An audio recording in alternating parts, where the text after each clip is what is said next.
abrir as Escrituras em 2 Pedro, nós vamos ler 2 Pedro 1, dos versos de 1 em diante. Amém? 2 Pedro, capítulo 1, versos 1 a 9. O tema de hoje que nós trataremos é participantes da natureza divina. Amém? 2 Pedro 1. Simão Pedro, servo e apóstolo de Jesus Cristo, aos que conosco alcançaram fé, igualmente preciosa pela justiça de nosso Deus e Salvador Jesus Cristo. Graça e paz vos sejam multiplicadas pelo conhecimento de Deus e de Jesus, nosso Senhor, visto como o seu divino poder nos deu tudo o que diz respeito à vida e à piedade, pelo conhecimento daquele que nos chamou por sua glória e virtude, pelas quais ele nos tem dado grandíssimas e preciosas promessas, para que por elas fiqueis participantes da natureza divina, havendo escapado da corrupção que pela concupiscência há no mundo.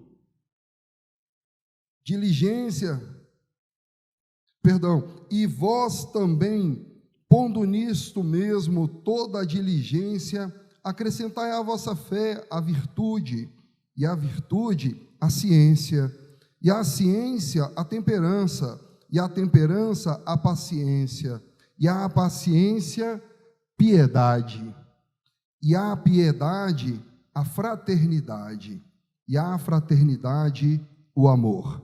Amém? Porque se em vós houver e aumentarem estas coisas, não vos deixarão ociosos nem estéreis no conhecimento do nosso Senhor Jesus Cristo. Pois aquele em quem não há essas coisas é cego, nada vendo ao longe, havendo se esquecido da purificação dos seus antigos pecados. Glória a Deus. O bispo Alexandre, há pouco, no uso do momento dos recados, ele fez umas observações muito importantes, que eu até mostrei para o bispo Josué. Falei assim, olha só, está dentro daquilo que é um encargo de hoje, eu falar.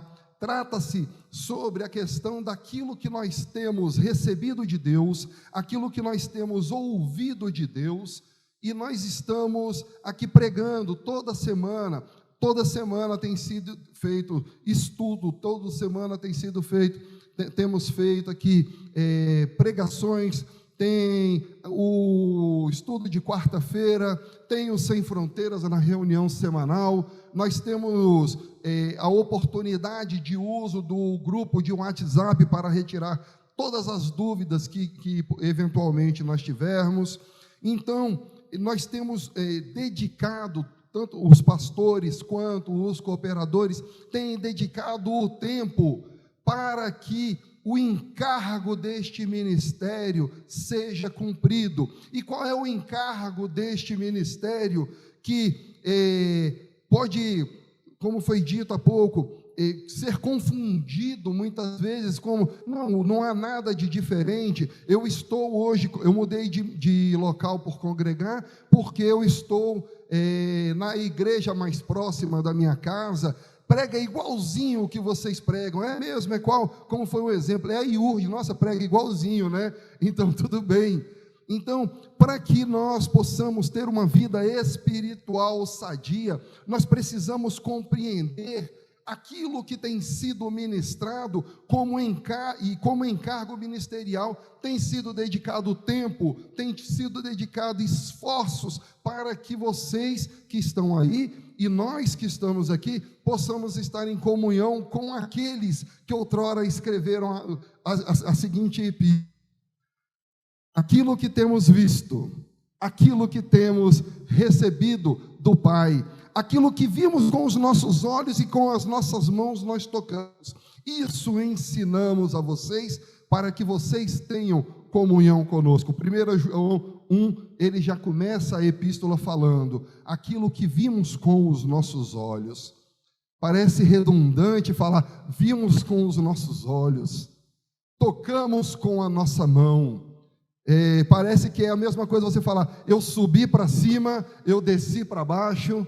Mas se nós pararmos para pensar que as coisas que foram escritas não foram escritas à toa, nós temos que compreender que a finalidade do servo de Deus ao escrever essas palavras, essa voz que foi de ensino para os nossos ouvidos, anos e anos, 2 séculos depois que foi escrito, ele tem uma finalidade, e a finalidade é deixar muito ressaltada a realidade de que ele não falava daquilo que ouviu de terceiros, e que aquilo tudo que ele se refere foi tratado de modo experiencial.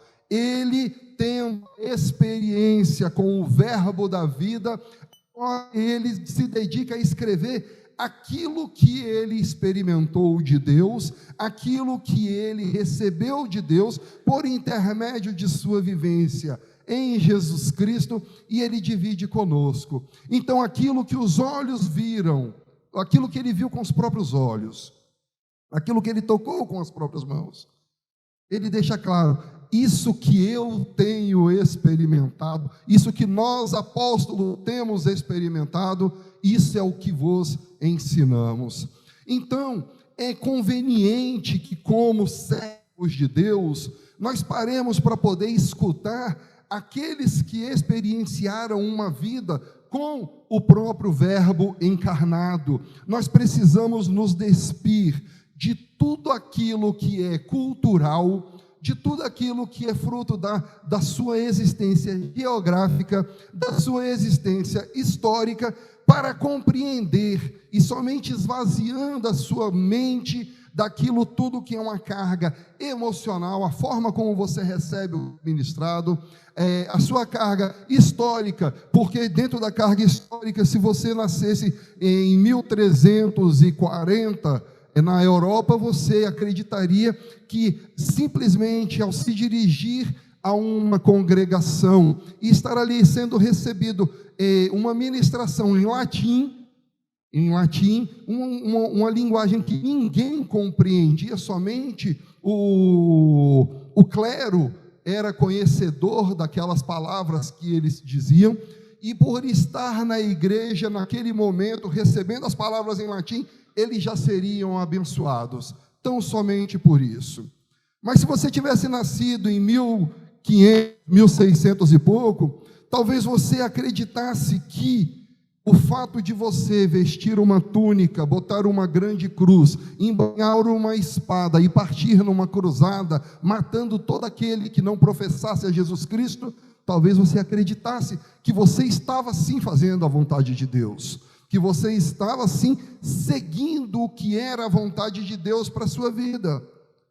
Mas talvez você tenha nascido nos idos de 1950, 1960, e hoje você acredita, 1940, e nós, nessa realidade, nós vimos que o servir a Deus, ele é uma série de atos, que agora ouvindo na própria língua, nós temos uma certa compreensão, um grau de racionalidade um pouco maior do que aquilo que não se ouvia, embora não ouvir seria melhor do que ouvir, do que falar errado, fazer errado. E agora você entenda que servir a Deus é pegar uma cartilha e falar assim, olha só, eu tenho 12 itens para uma vida espiritual maravilhosa. Aí vem os itens. Você vem vir aqui na frente, aceitar Jesus como Senhor e Salvador. Aí você tica. Ok. Agora, depois disso, você precisa passar pelas águas do batismo. Ok. Aí você tica.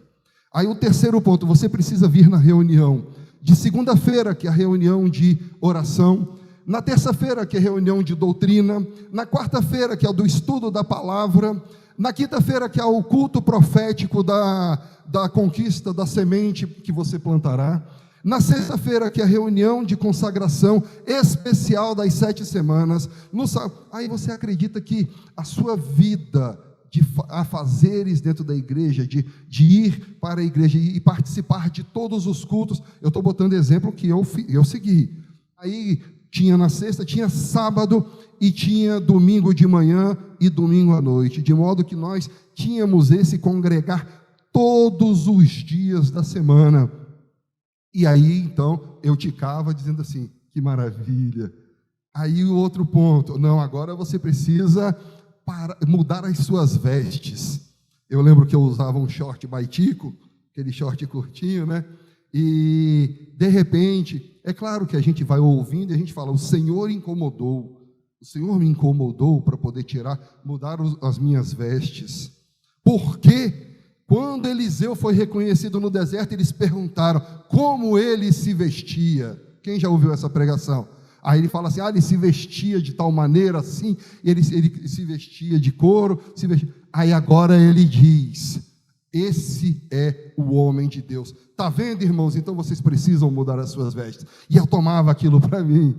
Aí, de repente, outro ponto que eu ia ticar, falou assim, agora você precisa parar de beber, não, de fumar. Primeiro foi o fumo. Você precisa parar de fumar. E glória a Deus que eu parei, eu trouxe que faz mal.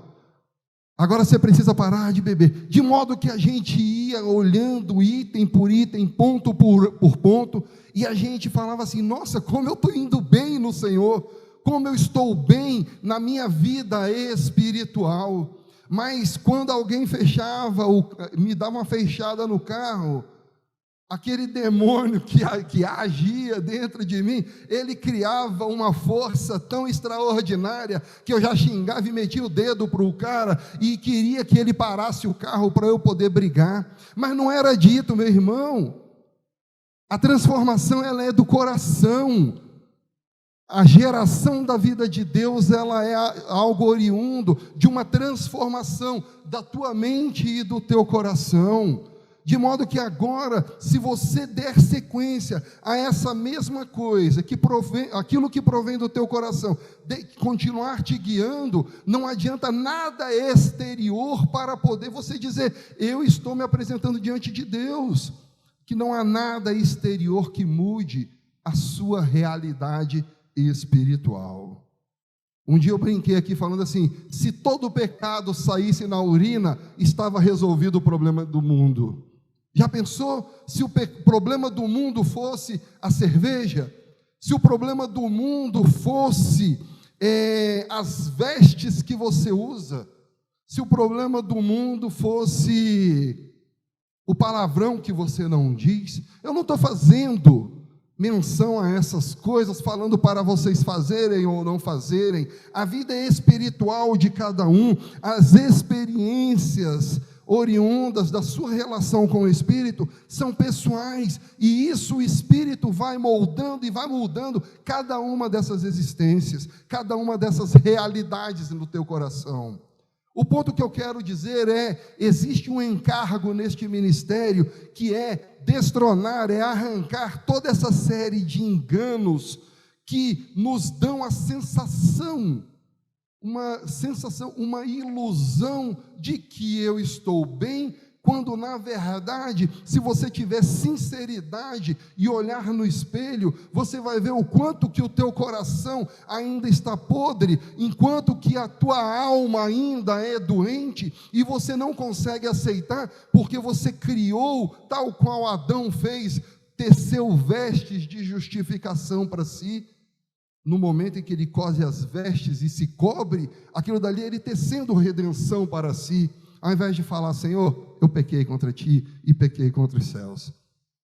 Mas não, agora eu justifico. Não, tudo bem, eu tenho muito ódio no meu coração, mas eu não bebo, eu não fumo, eu não frequento lugares de pessoas que são pecadoras, porque a Bíblia diz que ai daquele que se assenta na roda dos escarnecedores. Eu jamais vou me assentar na roda de quem não é crente. E assim você vai justificando a sua perversidade, a sua maldade e vai andando num caminho que não é o próprio Cristo. E a gente vai criando essa ilusão na nossa mente de que estamos bem. Mas o encargo desse ministério tem sido mostrar a realidade do homem, a nossa realidade enquanto servos de Deus, carentes, pessoas que necessitam da graça do Pai, porque reconhecem a grandeza de Deus, a majestade de Deus, a suficiência de Cristo, para que o nosso coração seja transformado de modo tal a ser reconhecido em unidade com Ele. Eis o encargo desse ministério. Hoje, esse é o encargo que me foi passado pelo Senhor. O pastor Josué perguntou: você tem um encargo para ministrar essa semana? Essa responsabilidade de trazer essa parte dessa grande verdade que nós temos aprendido. E o que mais nós temos ouvido nesse ministério? Nós temos ouvido que, então, a nossa vida religiosa, ela não se confunde, ela não tem como se confundir com a nossa vida espiritual. Foi todos os exemplos que eu acabei de dar, elas complementam, elas pintam um quadro lindo de uma excelente vida religiosa. Ontem eu li um texto que falava assim, eu achei que eu mataria Adão nas águas do batismo, mas eu descobri que ele sabe nadar. Eu descobri que ele sabe nadar. Então Adão tem que morrer todos os dias na minha vida. Foi Martinho Lutero, né? Se não me engano, foi Martinho Lutero. Ele disse que ele achou que nas águas do batismo ele mataria Adão. Então a gente, como encargo ministerial, está aqui para quebrar esses paradigmas de que não é a água do batismo que te transforma. Márcio, que absurdo, você está falando contra o batismo? Não, pelo contrário, é uma instituição divina e nós temos que cumpri-la como uma realidade orgânica no nosso coração, não como um rito de passagem, em que agora eu me afundo numa água com cloro, geralmente é com cloro, porque a gente aqui, ou a gente vai para o Lago Paranoá ou vai para a piscina, né? Assim, quem tem rio, então, não, é lá no Rio Jordão, Márcia, é mais santo ainda. Não, as águas que se passaram na época de Jesus já se foram. Do rio de Cristo só sobrou o nome. Do rio daquela época só sobrou o nome. Então agora a gente precisa buscar em Cristo, reconhecer o que é que a gente tem ouvido que faz essa diferença para o nosso coração. O que há de tão diferente nesse ministério? Vou repetir, não estou falando mal de outros ministérios, eu estou falando do que nós pregamos aqui, da realidade que nós falamos aqui. Nós não temos a fé e a crença como sendo a mesma coisa, porque elas não são a mesma coisa. A fé não se confunde com o crer. O crer, ele é tão raso. O crer, eu posso crer que amanhã vai fazer sol. Eu posso acreditar que se eu jogar na Mega Sena, eu vou ganhar na Mega Sena, vou ficar milionário. Eu posso acreditar que vai ser uma bênção o encontro no dia 18 de agosto, na chácara. Eu posso crer nisso tudo. Mas a fé,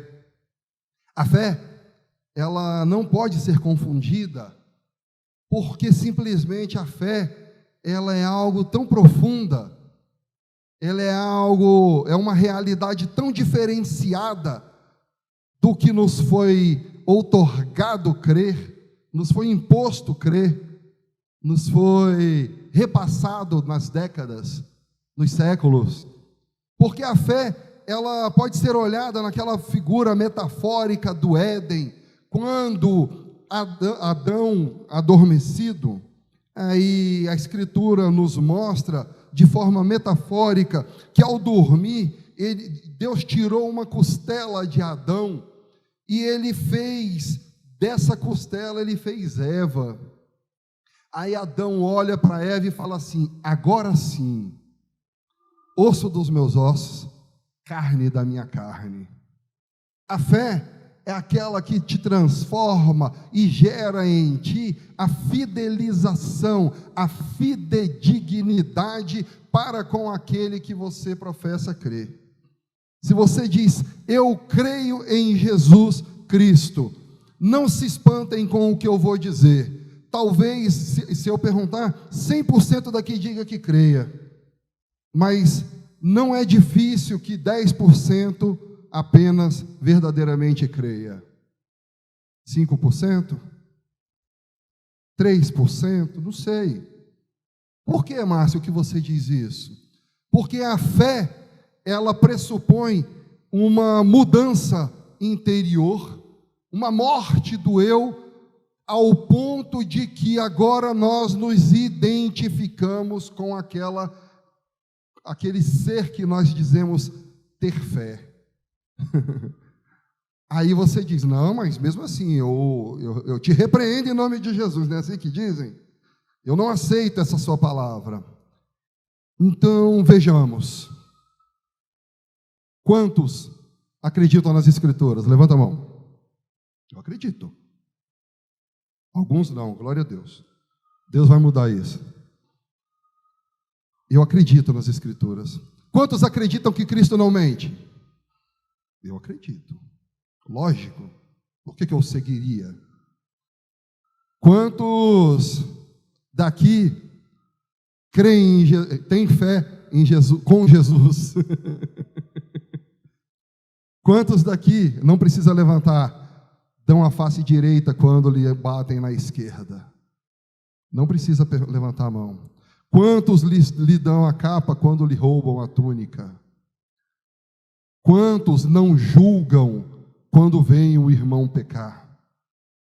Quantos olham para o necessitado e, ao invés de estender a mão, não olham para ele dizendo assim, só está pagando pelo que plantou?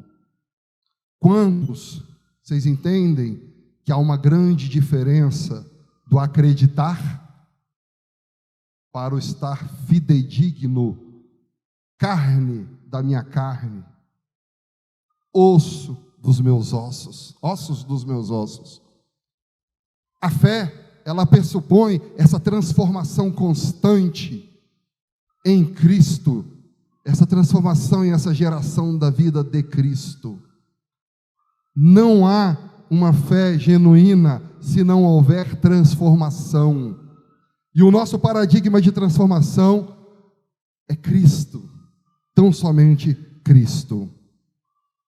É duro, né?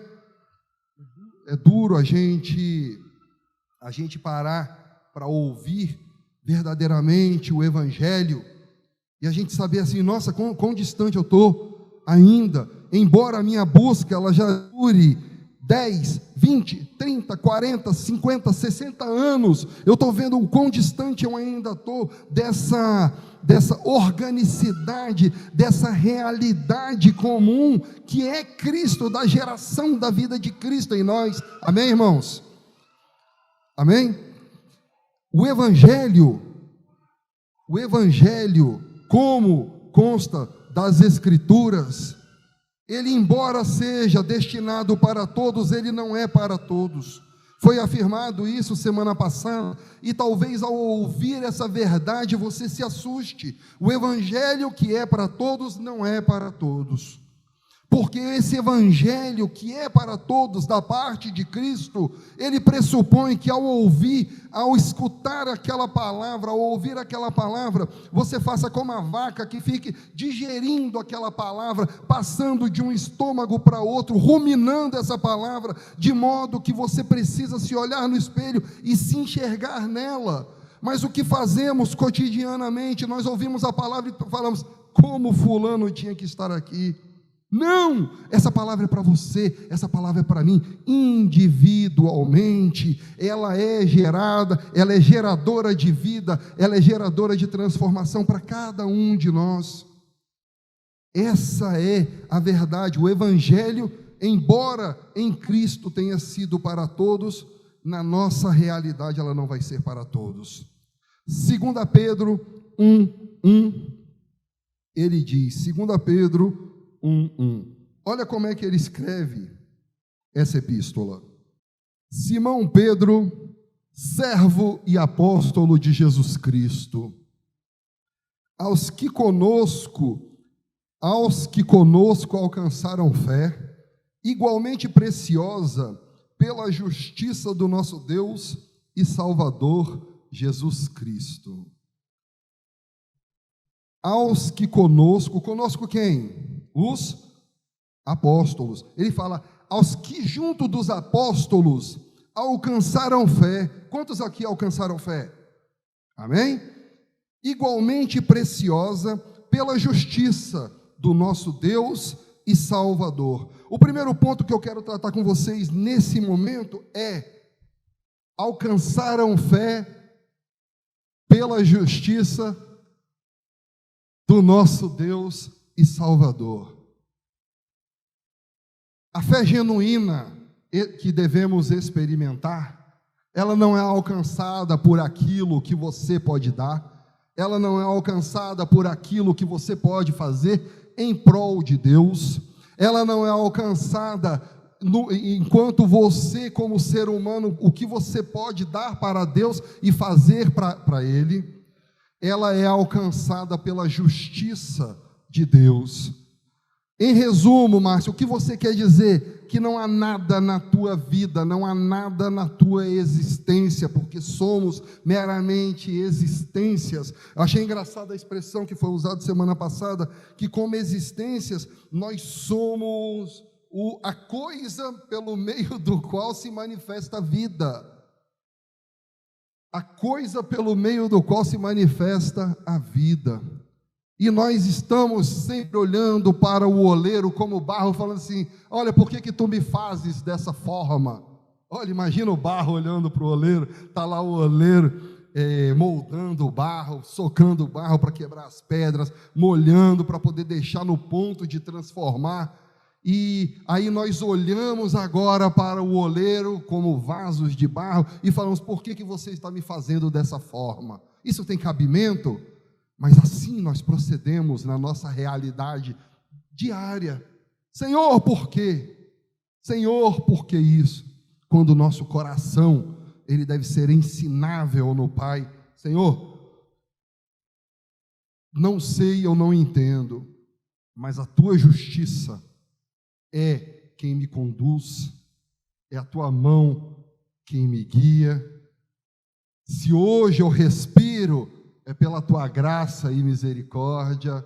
Se hoje eu tenho um carro, é pela tua graça e misericórdia. Se hoje eu posso trabalhar, é pela tua graça e misericórdia. Se hoje o ar que eu respiro adentra nas minhas narinas e supre toda a necessidade do meu corpo, é pela tua graça e misericórdia. Não há nada em nós com que nos gloriarmos. O olhar do cristão, o olhar nosso deve ser sempre voltado para a graça e misericórdia daquele que nos criou e fez todas as coisas para que hoje pudéssemos experimentá-lo. Então essa carta é direcionada aos que conosco alcançaram fé, igualmente preciosa pela justiça do nosso Deus e Salvador Jesus Cristo. Sexta-feira o Yanderson ministrou uma palavra aqui no Sem Fronteiras, Mateus 13, de 1 a 9, não precisa colocar, irmão. Mateus 13, de 1 a 9, ele fala sobre os 4 terrenos em que a semente é plantada. Entendam, a semente é a mesma, ela gera, ela tem potencial para gerar vida, para gerar transformação, ela tem potencial para poder fazer cumprir todo o propósito ao qual ela foi lançada. Mas quando nós olhamos que existem tipos de coração, um coração em que você está ali na beira do caminho, em que vem as aves, né? Aí na explicação no verso 18 e 19, ele fala assim que é o maligno que vem e toma conta. Aí vem o terreno rochoso, que ele diz, não tem raiz em si mesmo, não tem raiz em si mesmo. E logo aquela alegria com que você recebeu a palavra, ela é sufocada, e a Escritura diz assim, por causa da palavra ele se ofende. Por causa da palavra ele se ofende. E tem a terceira que fala dos espinhos.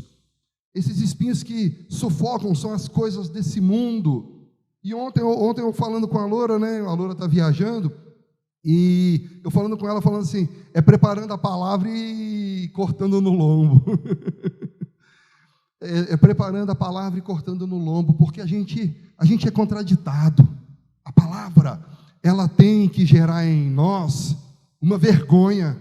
Nossa, Márcio, uma vergonha? Sim, uma vergonha. Se você se reconhecer quem você é na tua caminhada, se você reconhecer como é você de verdade, porque nós vamos ser sinceros. Eu posso ser sincero com vocês?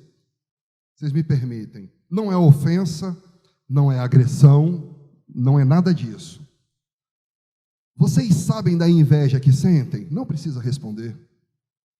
A gente sabe. Quem tem um problema de inveja no coração sabe.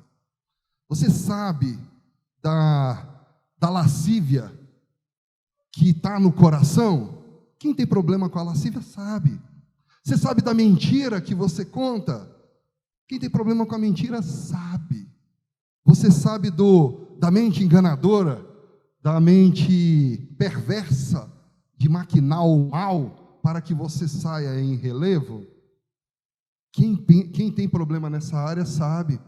Todo mundo, todos nós temos grandes problemas em várias áreas, e algumas ressaltam mais do que as outras. Às vezes o pecado de um irmão, ele é visível, e por ser visível, ele é condenável aos nossos olhos.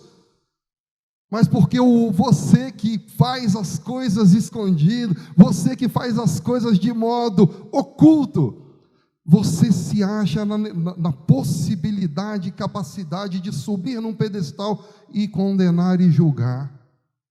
Mas o Evangelho é para cada um de nós, individualmente, e há necessidade de que nós sejamos transformados. O convite que o Evangelho faz é para você olhar para si mesmo, é você se portar, eu sempre uso essa expressão, nu diante do espelho com a luz acesa, porque você pode botar as vestes mais bonitas, ficar mais magro com a roupa assim ou com a roupa assado, você pode esconder as rugas com maquiagem, mas quando você se olha nu diante do espelho e com a luz acesa, você sabe exatamente quem você é. E se você não sabe, é necessário que você peça essa luz do Espírito Santo. Senhor, abre a minha visão, porque as minhas autojustificações têm me impedido de enxergar a verdade sobre mim. As minhas autojustificações têm impedido que eu permita que o Senhor cresça no meu ser. Aí nós caminhamos 1 ano, 5 anos, 10 anos, 20 anos, 30, 40, 50, 60 anos no Evangelho. Mas aí a gente olha para dentro do nosso coração e a gente fala assim, engraçado, como eu me sinto superior ainda aos outros, quando o Evangelho, a sua caminhada no Evangelho, aquela caminhada árdua, aquela caminhada dura, você deve olhar para si e falar assim, como eu ainda preciso aprender de Deus. Como tem o filósofo, né? Quanto mais conhecimento ele tinha, ele dizia, só sei que nada sei. O verdadeiro conhecimento de Deus, a verdadeira vida em Cristo, ele nos leva a olhar para nós mesmos e ver o quanto que nós estamos distantes ainda, o quanto que nós ainda carecemos da misericórdia dele para gerar transformação em nós. Hebreus 1, 13 e 14, por favor, irmão. Hebreus 1, versos 13 e 14. Ora, a qual dos anjos jamais disse, assenta-te à minha direita, até que eu ponha os teus inimigos por estrados dos teus pés? Não são todos eles espíritos ministradores enviados para serviço a favor dos que hão de herdar a salvação. Põe o 2:1, por favor, meu irmão. Por esta razão, ou, portanto, convém-nos atentar com mais diligência para as coisas que já temos ouvido, para que em tempo algum nos desviemos delas. Aqui ele fala da grandeza e majestade de Cristo, a superioridade de Cristo sobre toda a demais criação. E ele agora, ele coloca, portanto, convém nos atentar com mais diligência para as coisas que já temos ouvido, as coisas que já temos escutado, e porque se nós não atentarmos, se nós agirmos como, eu vou botar um exemplo, como a vaca que está ali comendo o dia inteiro e andando e não está fazendo nada e não está ligando para nada, aquele ser que está indiferente a toda a realidade que ele vive. Nós não somos vaca, nós não somos porcos, nós somos seres que há sim um Espírito que nos habita, e como estava aqui na passagem do momento da semente que Cristo jogou de Mateus 13, existe uma responsabilidade nossa, porque se nós queremos ser aquele solo fértil, dentre os demais solos diferentes daquilo dali, nós precisamos dar ouvidos, nós precisamos atentar para tudo aquilo que é dito, nós precisamos digerir várias vezes, nós precisamos olhar para nós mesmos e nos confrontar diante dessas verdades que são pregadas. E qual é essa grande verdade, Márcio? O que é essa grande verdade?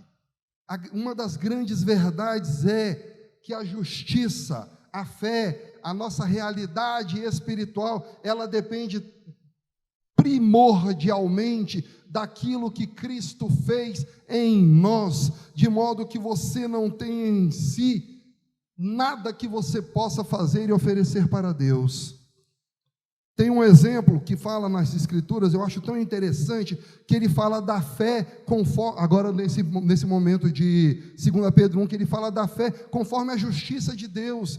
E eu estava pensando na justiça de Deus, sobre o que era a justiça mostrada na antiga aliança e o que era para nós a justiça mostrada na nova aliança. Na antiga aliança eu me deparei com um trecho que fala sobre Moisés, no momento em que o povo está na peleja, né? Aí ele levanta o cajado, enquanto a Escritura diz que contra os amalequitas, né? Enquanto ele está com o cajado levantado, o povo vencia a batalha. Mas quando como o braço pesava, ele ia abaixando, aí o povo perdia a batalha. Aí eu ficava olhando aquilo dali sempre me chamou muita atenção, e eu fiquei olhando como é demonstrado a questão da obediência cega na antiga aliança, que é fruto daquela aliança no Sinai, que Deus falou: olha só, se vocês atentamente ouvirem a minha voz em todas as coisas que vos ordeno, então, e diligentemente cumprirem todas essas ordenanças, e aí ele diz: então eu serei o vosso Deus e vocês serão o meu povo.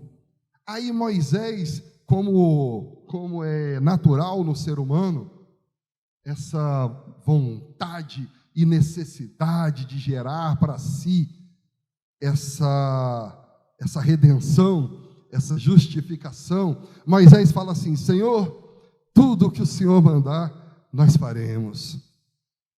Então, aí Deus falou: olha, vai lá, fala com o povo, e quando você voltar, aí Moisés, monte de ordenanças divinas, aí Moisés vai e desce ao povo e fala assim: olha, as ordenanças são essas.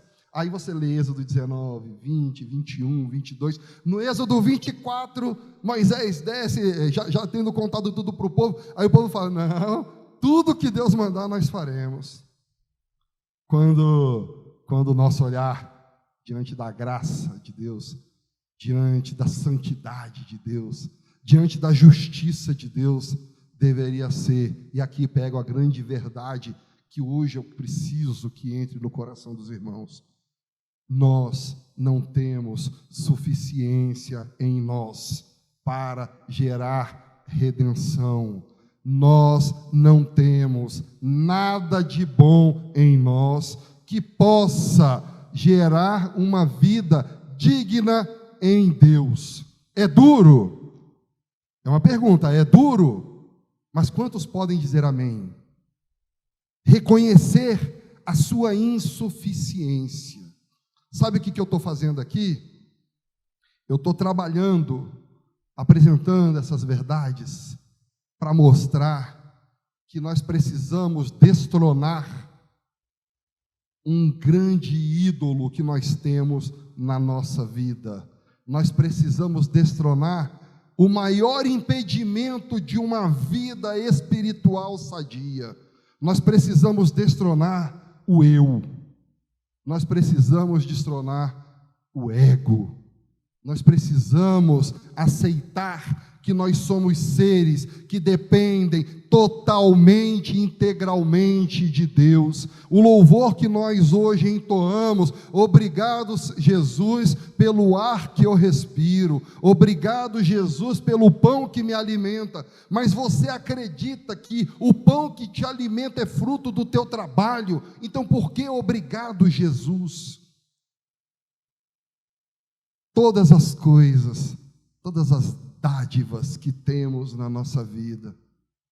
Irmãos, eu vou falar uma coisa para vocês. Essa transformação, essa renovação da nossa mente, ela é necessária.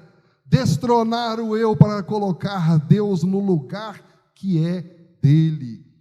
Nós fomos criados como seres sensoriais. Desde criança, desde a nossa tenra infância, nós pegamos nas coisas, nós vemos as coisas de modo que no nosso coração nós acreditamos que a realidade é isso que nós estamos vivenciando, e por conta disso nós permeamos todas as nossas decisões, toda a nossa compreensão sobre realidade, nós permeamos sobre o filtro de que realidade é aquilo que nós enxergamos com os olhos e de que nós tocamos com as mãos. E é interessante que a epístola que João escreveu, ele fala, aquilo que nós vimos com os nossos olhos, aquilo que nós tocamos com as nossas mãos, ele da mesma forma, ele, uma pessoa que cresceu na sua infância, também tocando, vendo, sentindo a necessidade.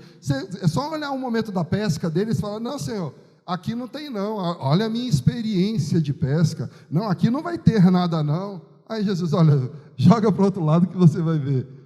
Eu não enxergo com os seus olhos, é o que Cristo diz. Eu não penso como você pensa. É engraçado que teve um momento muito difícil na minha vida, e eu contendi muito com o Senhor, e teve um texto que me deu tanta pancada no coração, machucou tanta carne, que era Deus em Isaías 54, que ele fala assim, assim como os céus estão acima da terra, assim são os meus pensamentos acima dos vossos pensamentos. Eita!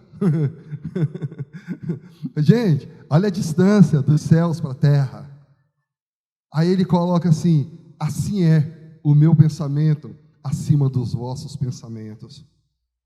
Foi quando me veio aquela ideia da formiga no meio do campo de futebol. Ele está lá no estádio, lá no Maracanã, no meio do campo de futebol, e aquela formiga escala a bola, e agora ela olha ao seu redor e fala, que universo imenso. Isso é, se os olhos dela alcançarem aquelas muralhas do Maracanã, com a limitação da visão, sequer ela pode alcançar essa vista. Ela vai achar que é uma galáxia tão distante, quando na verdade as nossas limitações são o que nos colocam em contrariedade com a realidade do Espírito. E assim nós temos procedido, ano após ano. E reconhecer essa necessidade de geração da vida de Deus, essa necessidade de que não somos suficientes em nós mesmos. Só para vocês verem uma coisa, nós olhamos o mundo com a realidade, buscando a realidade de que o melhor deste mundo é ter uma boa casa, é ter um bom carro, é ter um emprego que nos deixa estáveis, são as realidades materiais desse mundo, e diz que, aí tem quem use, né, a glória da segunda casa será maior do que a primeira, ou então, aquilo que olhos não viram e ouvidos não ouviram, e nem chegou ao coração do profeta, que Deus tem preparado para você. Isso é lindo, isso é maravilhoso, mas você sabe o que está nesse texto de 2 Coríntios? 2 Coríntios 2, versos 6 a 9, quando ele diz que o que Deus tem preparado para o que os amam, o que Deus tem preparado para o que os amam, nem olhos viram, nem ouvidos ouviram, e nem chegou ao coração do profeta. A Escritura fala sobre uma verdade, e essa verdade, se você olhar o texto, ele vai dizer que se tivessem conhecido, não teriam crucificado o Senhor da glória. Ele fala que o melhor para nós não é carro, não é casa, não é emprego, mas é o Senhor da glória. Glória a Deus. Quantos podem dar glória a Deus por isso? O melhor deste mundo, o melhor dessa terra é Cristo. É Cristo. Não há outra verdade. E nós precisamos hoje, se a gente conseguir sair daqui hoje com uma sementezinha no coração, para que vocês pensem que a nossa insuficiência é uma realidade. O meu encargo nessa ministração hoje terá sido alcançado, porque nós precisamos voltar a colocar quem de direito no seu trono. Nós precisamos colocar Deus em seu lugar. Nada foi feito de acordo com a tua vontade e com o teu querer, mas com a vontade daquele que nos chamou, porque Cristo é a vontade de Deus. 2 Timóteo 1,9 diz que Ele nos salvou e chamou com uma santa vocação, não segundo as nossas obras, olha a observação, não segundo as nossas obras, mas segundo o seu propósito e graça que nos foi dada em Cristo Jesus, antes do tempo dos séculos. Foi antes que você pudesse fazer algo para Deus que Ele te amou, foi antes que Ele te chamou. Então não existe nada que você possa se orgulhar em si, para poder dizer, ai, Deus me ama tanto, porque eu sou abençoado, eu sou agraciado com isso. Para de besteira, muda a visão, muda a compreensão dessa verdade, de que tudo é graça, tudo é misericórdia, que com certeza você vai ter um coração grato em Deus, e essa demonstração de dependência a respeito do Pai, essa sua, você vai parar com a sua autojustificação, você vai parar com o seu brio, com o seu ego, de achar que como eu faço bem feito isso, Deus olha por mim. Não. A graça e a misericórdia de Deus tem sido uma constante nas nossas vidas, e é por causa dessa graça e dessa misericórdia que temos alcançado coisas que são maravilhosas. Mas para que então Cristo nos chamou? Qual é o motivo disso tudo?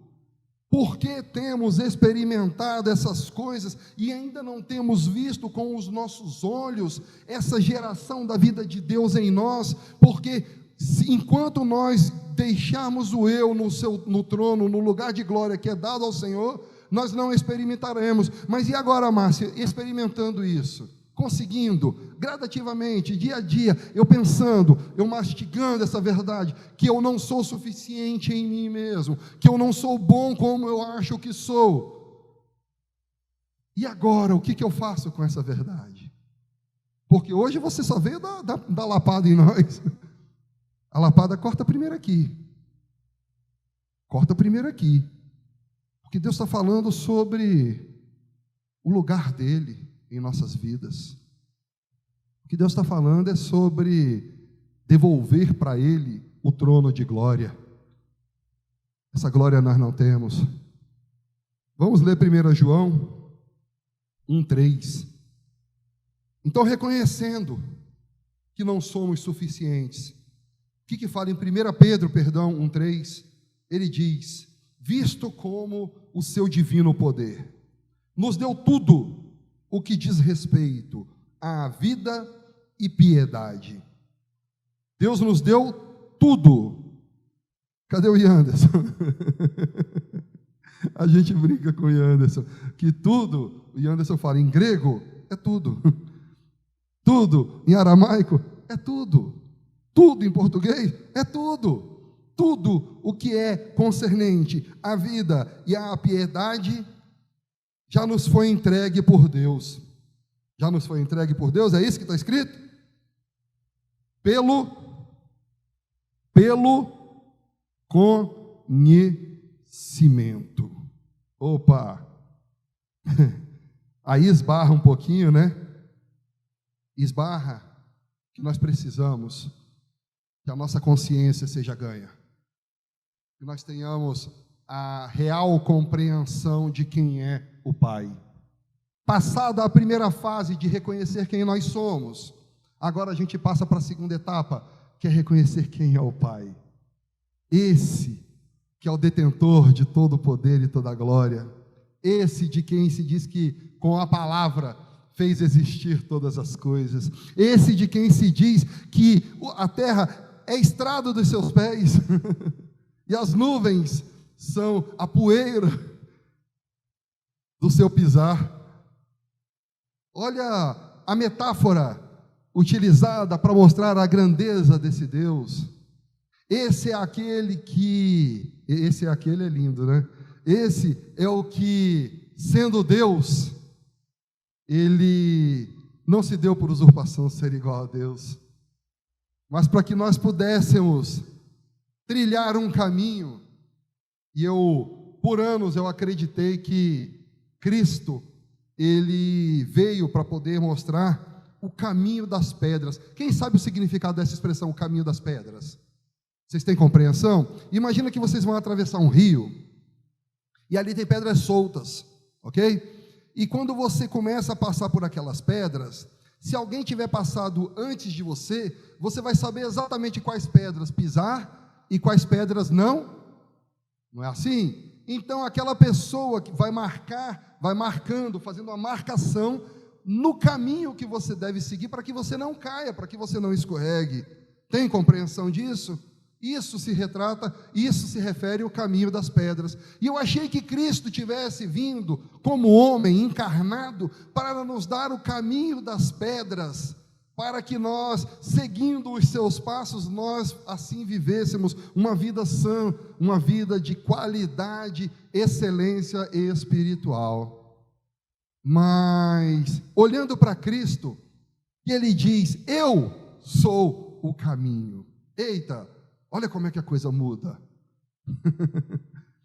Ele não veio para poder mostrar as pedras para pisar. Ele veio como o próprio caminho que devemos trilhar. Isso está sendo muito bem demonstrado.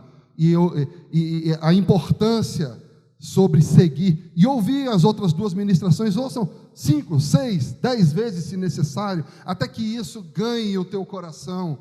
Cristo é o próprio caminho que devemos trilhar. Ele não veio para nos mostrar as pedras que devemos pisar tão somente, porque é Ele próprio o caminho que nós devemos seguir. Ele é o nosso tudo, Ele é a plenitude de todas as coisas, e como plenitude de todas as coisas, nós temos que olhar para Ele como aquele que agora nós nos sujeitamos, aquele que nós reconhecemos a sua grandeza, a sua majestade, e como seres criados, como criaturas, como mera geração da vida, mera existência. Nossa, mas como você está diminuindo quem nós somos?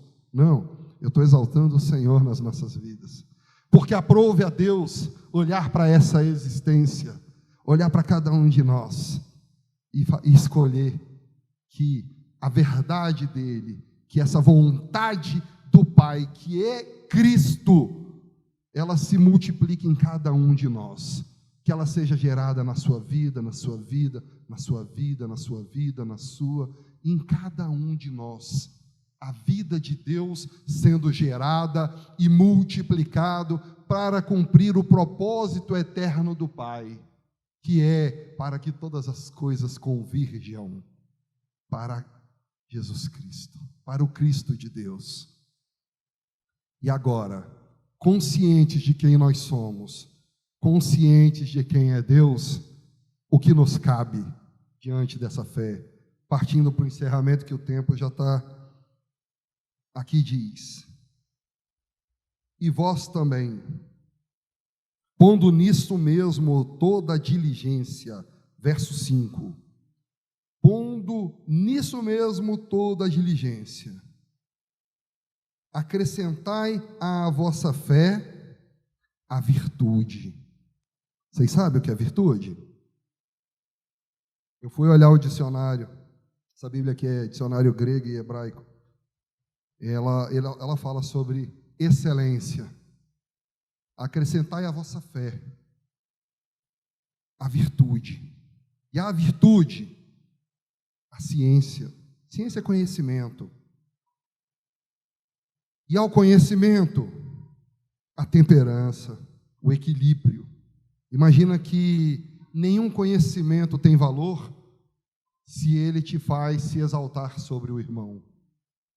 Nenhum conhecimento tem valor se ele te faz sentir superior ao irmão. Porque o verdadeiro conhecimento de Deus, ele só tem valor quando, ao obtermos essa compreensão, ao subir esse degrau de conhecimento, nós olhamos para os nossos irmãos que ainda não alcançaram, não como quem acusa, bota o dedo na cara de acusação, mas sim como quem estende a mão e diz: vamos subir esse degrau comigo, porque a responsabilidade daquele que é dado é cobrado, porque uma vez tendo essa iluminação, essa clarificação na mente, você não pode mais achar que você é melhor ou que você está em status superior, porque o conhecimento te põe em corresponsabilidade com aqueles que ainda não o detêm. Olha a diferença. É difícil, né, trabalhar o evangelho dessa forma. E ele continua: e a temperança, não, e ao conhecimento, a temperança. E a temperança, a paciência. Paciência é tolerância. Paciência é você saber que você deve esperar, porque cada um vai ter o seu momento. Essa iluminação não é dada para todos no mesmo momento. Essa clarificação de consciência, ela é algo paulatino. Ele é algo que vai sendo gerado à medida em que nós respondermos. Alguns vão correr, outros vão voar, mas outros vão engatinhar, por conta da dificuldade de abrir mão do eu. Ah, meu Deus do céu, sabe quando o pai, e eu estou falando isso com os homens mesmo, porque a gente tem essa tendência, né? A gente está guiando por um caminho, e a esposa ou o filho fala assim: não é aqui não, não é por esse caminho não, é pelo outro. Eu sei onde é que é, mulher. A gente não tem esse orgulho, essa vaidade de querer estar certo. Aí quando a mulher está certa, o que a gente, que é ególatra, faz? Eu acho que eles mudaram a placa ali atrás. A gente faz ou não faz isso, gente? O ser humano não faz isso? Ou é só eu? Então, glória a Deus. Só eu preciso ser gerado e transformado em Cristo. Glória a Deus por isso. Porque eu quero. Porque eu quero. Porque eu reconheço. Eu sei quem eu sou diante do Pai. Eu sei quem eu sou das carências e necessidades que eu tenho. E olha a escada seguindo: da temperança, paciência. Quem é paciente espera. E a paciência, piedade, compaixão, comiseração. E a piedade, a fraternidade. Olha como é que essa escada vai subindo. Olha, você tem a fé, ótimo. Aí você vai subindo a escada. Acrescenta essa fé à virtude. E a essa virtude você acrescenta o quê? Conhecimento. Conhecimento de quem é Deus, conhecimento de quem você é. E a essa ciência, a temperança, porque não adianta o conhecimento se você não a usa com equilíbrio. E a temperança, paciência. Nossa, como que você não aprendeu isso ainda, se eu já falei várias vezes? Calma. A iluminação da tua mente te põe em responsabilidade de compreender que cada um tem o seu tempo. E a paciência, piedade, comiseração. E a piedade, fraternidade. Imagina agora esse nível dessa escada em que agora nós detemos consciência do que é comum, de que todos nós somos carentes e de que agora eu olho para você e você olha para mim com a mesma misericórdia com que Cristo me olharia e olharia para você, e agora nós chegamos a um ponto de fraternidade, a fraternidade que não nos deixa enxergar como diferentes, mas sim como filhos do mesmo Deus, como irmãos em Cristo. Aí nós vamos chegar no auge, que depois dessa fraternidade ele fala, e a fraternidade, o amor. E no verso 8 ele encerra, 8 e 9, dizendo que quem não tem essas coisas é cego. Que o Senhor abra a nossa visão, que o Senhor multiplique a graça sobre a nossa vida, trazendo geração da vida dele em nós. E você deixa de ser obstáculo para que a graça de Deus se multiplique em ti, em nome de Jesus.